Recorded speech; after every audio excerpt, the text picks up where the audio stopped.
Euh, je vais juste vous demander pour commencer votre numéro d'équipe. C'est le 26, MAR 26. Ouais, parfait. Puis entre vous trois, c'est qui va faire le partage du PowerPoint sur son écran? Donc, Thalie. Ouais. Est-ce que tu pourrais juste activer ton micro juste 30 secondes le temps que je te mette peau haute? Ouais.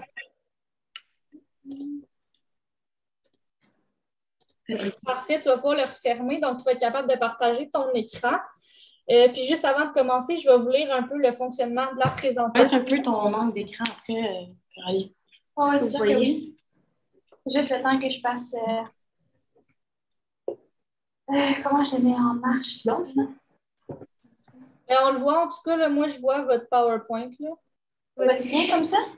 Voyez-vous bien? Mais là, on va l'enlever sur nos ordi. Je sais pas s'il voit tout le monde, mais je pense que oui. OK, ils sont de même. OK. Comment on enlève? Est-ce que c'est nous qu'il faut qu'il tourne sur ton ordi? Je pense que oui, c'est nous qu'il va falloir changer de diapo. Oui, c'est vous qui changez vos diapos. Là, nous, on ne peut pas le faire. Oui, ça va faire. C'est pas une souris, toi aussi, qui le met? Non, on n'a pas. OK, sauf que là, on nous voit. Mais là, torsez-vous vers Isa. Mais non, mais genre, on nous voit sur les trous. Est-ce qu'on commence? Je vais juste vous lire des consignes avant que vous commenciez. C'est peut-être pas assez fort. Est-ce que vous m'entendez? Monter le son? Monte ton son un peu de toi. Est-ce que vous m'entendez? Quoi? Enlève ton son. Moi, je l'enlève. Non, c'est enlevé, ça. Ouais. Okay. Non, c'est ça, c'est ça. C'est juste enlever ton son. Savoir comment? I swear. Je peux pas. Oh, attends.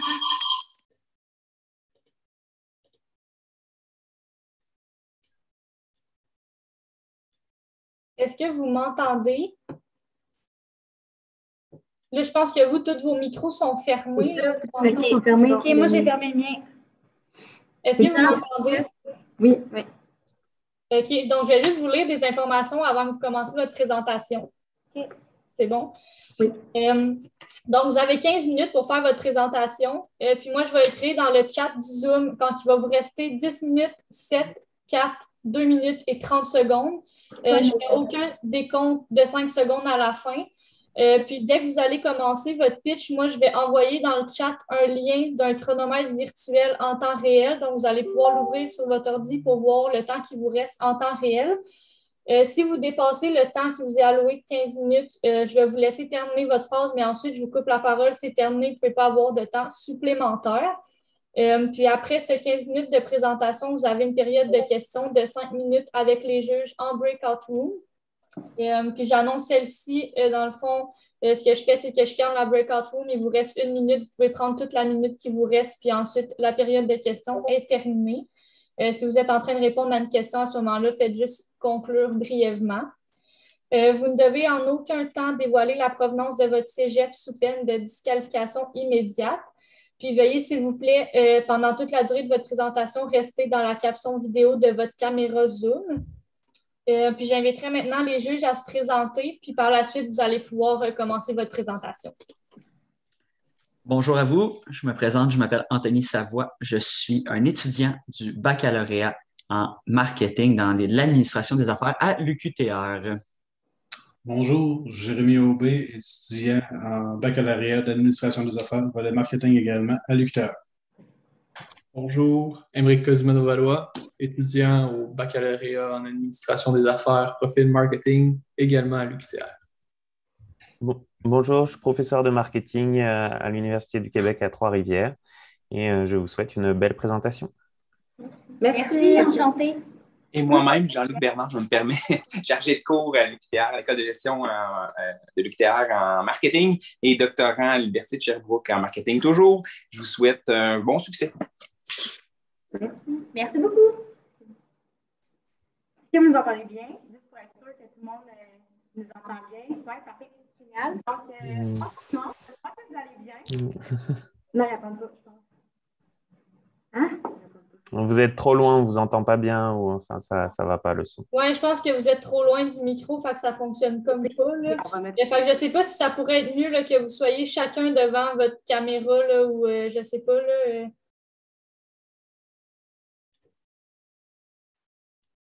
Là, on vous entend juste plus, je pense, là. Est-ce que vous nous entendez mieux?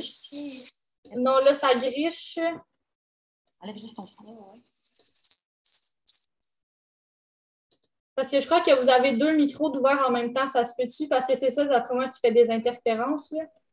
Est-ce que là, ça fonctionne? Est-ce que vous nous entendez mieux? On va parler fort. Ouais? Ouais, je pense que là, ça marche. OK, on va vraiment parler fort parce qu'on est juste sur mon ordinateur. Parfait. Parfait. Donc, bonjour tout le monde. J'espère que vous allez bien. Nous sommes de la firme spécialiste marketing, moi et mes collègues, et nous sommes bien heureuses de vous présenter notre plan marketing sur l'hôtel Le Vieux-Québec. Il faut changer de diapo, hein?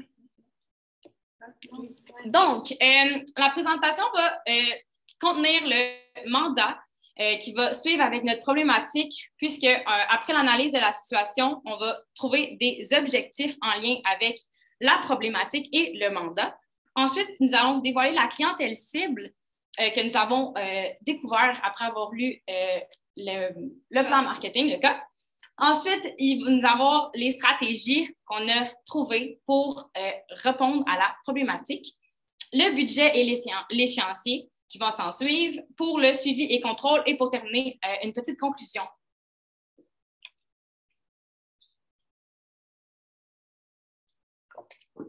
Oups, désolée. OK. Dans le fond, le mandat, c'est vraiment de rentabiliser les revenus de l'hôtel et du restaurant à l'ouverture. Pour la problématique, ce que nous avons dénoté comme problème, c'est le manque d'actualité de l'hôtel qui nuit à la rentabilité de celle-ci. Donc, on a vraiment remarqué que le fait que l'hôtel ait des petites chambres, soit vieux, c'est vraiment des choses qui vont aller jouer contre la rentabilité de l'hôtel, ce qui fait à ce moment-là qu'on a déterminé ça comme problématique. Donc, pour ce qui est de l'analyse de la situation, les forces, nous avons vu que c'est un très bon emplacement dans le Vieux-Québec. Il y a plein d'attraits touristiques, donc beaucoup de personnes qui peuvent voir l'hôtel. Il y avait un menu du traiteur, donc ça, c'est vraiment intéressant pour les gens qui aiment bien manger. Les soirées musicales, donc des bons événements pour les gens qui connaissent l'hôtel. Pour ce qui est des faiblesses, le taux d'occupation, comme on le sait, il est comme faible, ainsi que le prix de vente aussi, pas assez coûteux. Les voyageurs viennent souvent simples, donc pas de groupe, pas de personnes qui peuvent venir comme un grand groupe pour justement plus connaître l'hôtel. Et les menus et heures d'ouverture restreints du restaurant. Et les chambres sont petites, évidemment, pourquoi que les voyageurs souvent voyagent plus simples. Pour continuer, au niveau des opportunités, on a une salle de conférence qui est vraiment pratique parce qu'on peut l'utiliser à multi-usages. Donc, c'est vraiment génial. On a le partenariat chaîne d'hôtels. Donc, ce qui pourrait être possible de faire, ça serait d'avoir un partenariat avec d'autres différentes chaînes d'hôtels pour qu'il y ait une communication avec celles-ci, augmentant ainsi l'occupation de l'hôtel. Et il y a les touristes de l'extérieur. On sait que présentement, il y a les touristes de l'Europe et de l'Asie qui viennent à notre hôtel.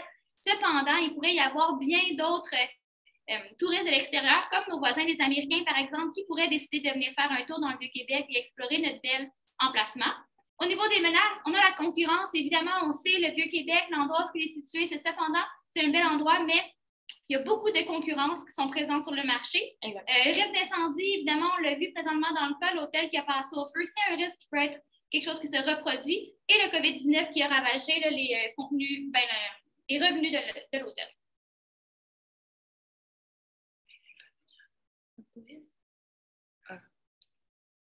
Par la suite, objectif marketing, ça va être avec ma collègue. Dans le fond, on veut augmenter l'occupation de 70 de notre clientèle actuelle et de 15 pour la clientèle qu'on a visée. Dans le fond, pour le mois. Pour l'ouverture, en réalité. Donc, pour le mois, ce qu'on veut ouvrir, c'est vraiment ce qu'on vise comme augmentation. Puis aussi, on veut attirer un nouveau type de clientèle de 18 à 30 ans, de 20 sur les 5 premiers mois. On veut aussi s'assurer que 50 de nos clients mangent à notre hôtel, puisque le resto accueille nos occupants, puis donne un rabais de 15 Pour la clientèle actuelle, donc présentement, la clientèle qui se pointe à l'hôtel, c'est une clientèle Un petit peu comme Sylvie Contant, on peut s'imaginer que je suis Madame Contant, j'ai 57 ans, je suis célibataire, je suis retraitée, donc j'ai tout mon temps, je peux en faire qu'est-ce que je veux, j'aime bien l'utiliser à bon escient cependant. J'aime m'amuser, j'aime avoir du plaisir. Rendu à 57 ans et étant célibataire, j'ai pas beaucoup d'attachement. J'aime beaucoup m'amuser. J'adore le Vieux-Québec. C'est une super de belle place où il y a plusieurs beaux restaurants. Il y a beaucoup d'attraits touristiques, donc j'aime beaucoup y aller. J'aime visiter évidemment tout ce qui est plus nouveau. Le deuxième personnage, notre clientèle visée, c'est Benjamin Lacharté, 20 ans, homme célibataire qui aime sortir avec ses amis, aime sortir dans le Vieux-Québec. Il est influençable. Ses amis l'influencent beaucoup. Il est aux études et il n'a pas un grand revenu. Donc, il se restreint. Ensuite, on a Claudia Longpré, 32 ans, une personne en couple, qui a beaucoup d'amis filles de longue date, qu'elle aime conserver ses amis. Elle est responsable, elle travaille dans les ressources humaines, elle n'a pas aucun enfant et elle aime la nouveauté. Donc, pour ce qui est des stratégies qu'on va vous annoncer plus tard, on va vraiment aller chercher la clientèle visée, comme on dit, de 18 à 35 ans, donc de Benjamin et Claudia. S'en suivront les stratégies marketing, donc ce qu'on a trouvé qui allait permettre d'aller résoudre la problématique. Pour débuter, stratégie de produit. Donc, pour le produit, on a décidé de modifier un peu le menu et les heures d'ouverture du restaurant de l'hôtel.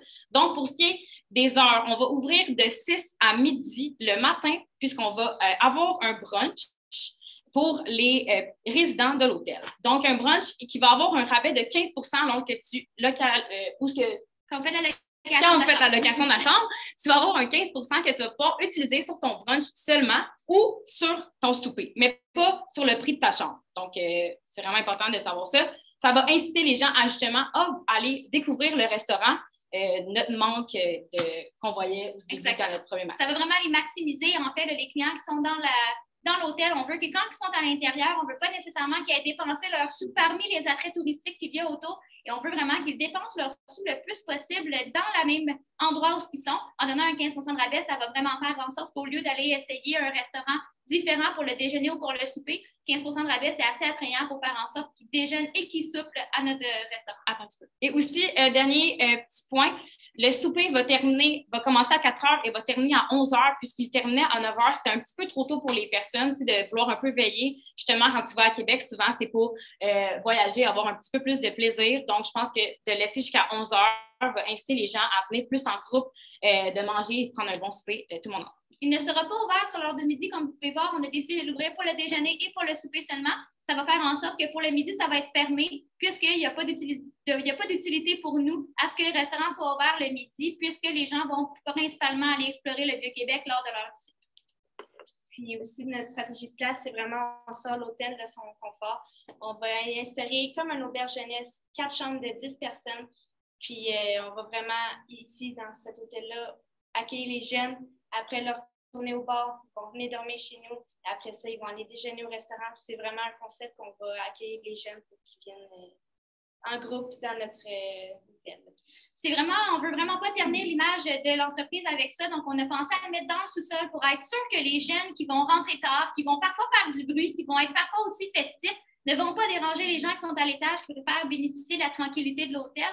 Donc, c'est vraiment pour aller chercher la clientèle qu'on désire aller viser, la nouvelle clientèle visée, un petit peu plus jeune qui va aller priser les nouveaux endroits dans le Vieux-Québec. Donc, c'est vraiment avec ça qu'on veut aller chercher la plus grande majorité de notre clientèle. Et de plus, pour un jeune, comme je dis, on reprend notre clientèle visée de Benjamin, qui n'a pas beaucoup des grands fonds dans son portefeuille. Pour lui, un auberge de jeunesse qui, en plus, offre un 15 de rabais sur un brunch, pour lui, il se dit pourquoi pas. Il n'y a pas beaucoup d'hôtels, d'auberges de jeunesse qui offrent un 15 de rabais sur un déjeuner. Donc, je pense juste que ça va être quelque chose de nouveau pour eux et ça va être intéressant d'aller voir vraiment qu'est-ce qu'il y en est. Puis aussi, notre Benjamin était très influençable. Donc, pour lui, peut-être une personne plus conservateur qui aime ça être dans ses affaires, bien, si tous ses amis se disent « Hey, on va aller essayer ça, pourquoi pas? Je sais que des chambres, en plus, que tu peux louer en groupe, donc tu restes avec tes amis, mais tu vas voir vraiment ce qu'il y en est de l'auberge, bien pas de l'auberge, mais de l'étage de jeunesse qu'on l'appelle. » Oui, exactement. Pour notre prochaine stratégie, on est avec la stratégie de promotion.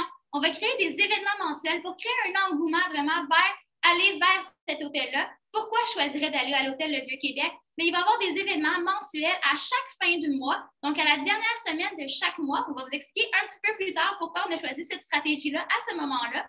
Cependant, les événements mensuels vont se faire sous différentes formes. Chansonniers, humoristes. On sait qu'il y en a déjà présentement des humoristes québécois qui vont faire leur tour. C'est génial. Cependant, on veut plus de diversité. On veut des chansonniers, mais on veut des humoristes, on veut des conférenciers, on veut des gens qui vont venir apporter quelque chose à l'hôtel et qui vont aller chercher une clientèle cible à chaque mois. Pour l'ouverture, cependant, on va faire quelque chose d'un petit peu différent. On sait que l'ouverture est prévue pour février 2022. Février rime avec Saint-Valentin. Donc, on va faire un bel événement pour la Saint-Valentin, un forfait Saint-Valentin qu'on l'a appelé. Donc, sous la location de la chambre, donc on sait que les chambres vont être agrandies un petit peu, il va y avoir un beau lit double. Forfait Saint-Valentin, ça va contenir premièrement un déjeuner. Donc, il va y avoir un déjeuner au lit qui va vous être offert pour la modeste somme de 25 $ de surplus par personne. Donc, on paie 25 $, on a un déjeuner au lit à votre choix. Donc, ça va être parmi le brunch, ils vont pouvoir faire leur choix sélectif parmi ce qu'ils désirent avoir. Et puis, ça va être inclus dans leur forfait, livré directement dans leur lit. Donc, c'est vraiment très charmant pour une soirée en amoureux. Et il va y avoir aussi un chansonnier, il va y avoir un événement cette soirée-là qui va être inclus à l'intérieur, probablement quelque chose d'assez romantique, donc une petite soirée avec des chansonniers tranquilles pour un souper au restaurant en amoureux. Il va y avoir aussi, si on change un petit peu là, au niveau des publicités d'arrêt de bus. Donc ça va être très intéressant parce qu'on sait au Vieux-Québec et au Québec, dans la capitale, il y a beaucoup d'étudiants, il y a beaucoup de gens qui se déplacent. Les arrêts de bus, il y en a pas mal. On trouve que c'est une très belle façon d'aller promouvoir l'hôtel, promouvoir les forfaits, promouvoir les événements qu'il va y avoir à l'hôtel. Donc, les arrêts de bus, il va y avoir des noms accrocheurs, des belles photos de l'hôtel, des rénovations qui ont été faites. Donc, ça va être vraiment accrocheur pour aller chercher les gens qui utilisent l'arrêt de bus. On va aussi y aller avec la création d'un site web pour la réservation en ligne. Donc, ça va être un site web simple pour une transaction de réservation. Donc, il va y avoir de l'information sur l'hôtel, mais ça va être surtout pour les réservations qui vont y être faites. On va aussi instaurer des panneaux publicitaires à des lieux stratégiques. Donc, on a en tête, par exemple, les plaines d'Abraham, les galeries de la capitale, à des places où qui sont vraiment très touristiques. Il va y avoir de très beaux panneaux publicitaires pour pouvoir aller faire la promotion des nouveaux services offerts par l'hôtel. Au niveau du budget, on a fait beaucoup d'événements, donc c'est sûr que le budget est réparti parmi beaucoup de montants. On peut voir que les événements mensuels ont quand même 26 de notre budget d'attribué. Le 26 c'est 36 000 $ qu'on injecte. On a calculé un 3 000 $ par événement qui va se passer à chaque mois. Donc, si on fait 12 mois, fois 3 000 $, à ce moment-là, il va y avoir 36 000 $ d'événements. Ensuite, on va y aller avec la pub Instagram. Pub Instagram, ça va être vraiment pour promouvoir l'auberge, l'étage jeunesse, excusez-moi. On a mis un 10 000 $ sur ça pour pouvoir en faire la promotion. Pour les pubs de bus, on a attribué le même montant pour les affiches et pour le temps qu'elles vont durer. On vous dira un petit peu plus tard, cependant, combien de temps elles vont y être et notre stratégie pour ça. Aménagement du sous-sol, on y a attribué 40 000 $ parce qu'on doit faire les chambres, l'aménagement au complet de ça, donc on y a investi 40 000 $. Ça fait partie de 28 % de notre budget.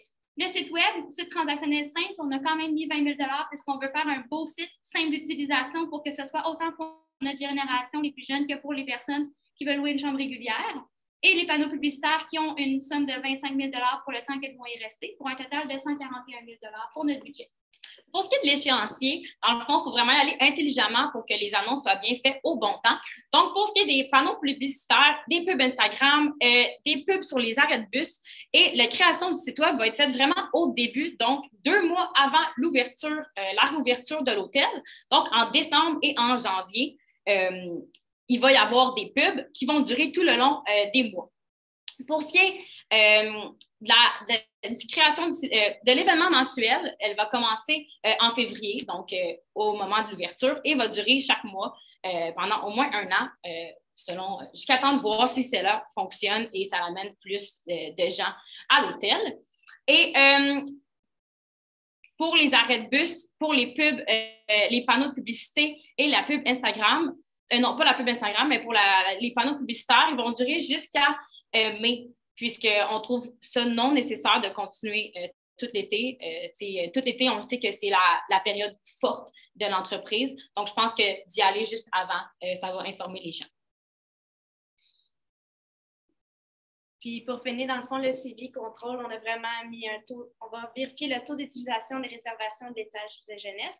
On va aussi regarder le nombre d'utilisations du site web, le pourcentage d'utilisation du brunch, le nombre de réactions sur les publicités d'Instagram et le taux d'occupation des chambres, qui revient à 95 comme on disait. 85. 85. Dans le fond, on va regarder le nombre de réactions sur les publicités Instagram, non seulement avec les likes, mais aussi les vues. Donc, plus qu'on a de vues, plus qu'on a de likes, ben, plus qu'on a de personnes qui ont partagé et qui sont faites un peu du bouche à oreille sur nos nouveautés. On le sait cependant là, que pour le taux d'occupation, pour le mois de février, on sait que régulièrement, selon les informations que vous nous avez transmises, c'est 70 qui est occupé. Cependant, là, on a rajouté le 15 parce qu'on pense qu'avec les objectifs qu'on a attribués, on est capable d'aller chercher 15 de plus d'occupation à partir du premier mois. À ce moment-là, ça va être quelque chose qui va être plus régulier. Donc, on peut vraiment aller augmenter ce qui est normalement fait. Prochaine diaporama, la conclusion. Je dois vous couper, malheureusement, ça fait 15 minutes.